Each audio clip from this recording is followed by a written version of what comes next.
Ngokuya ngokomthetho lawo lamajaji, umthetho wokuziphatha kwamajaji kufuze ubuyekezwe ubuncane bakhona kanye eminyakeni emithathu. Ubuyekezwe lijaji elikhulu ngokubonisana nongqongqotjhe wezobulungiswa.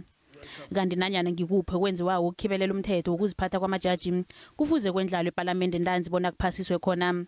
Kodwa nasekuyisikhatshana kungenziwa lokho. As far as we are aware, there has been no revision of the Code of Conduct since it was first passed in 2014.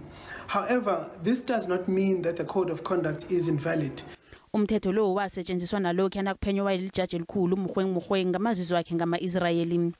Othethe isikhundla sika Mukhweng ufakazile nakakhuluma ne-SABC bona umthetho lo sekuyisikhatshana ungabuyekezwa. We should look at it and see whether it needs any amendment or not. Yes. So it's something that I will be looking at in due course. I can't remember the actual wording, but I do know that certainly it's supposed to be reviewed within a certain period of time. Umthetho lo ngiwo lo umakadebona we-ANC uTony Yengeni athi uZondo uphulile. Okwanje akwaziwa bona ikomishini eyangamela amajaji izasilalela nayo isililo sakhe.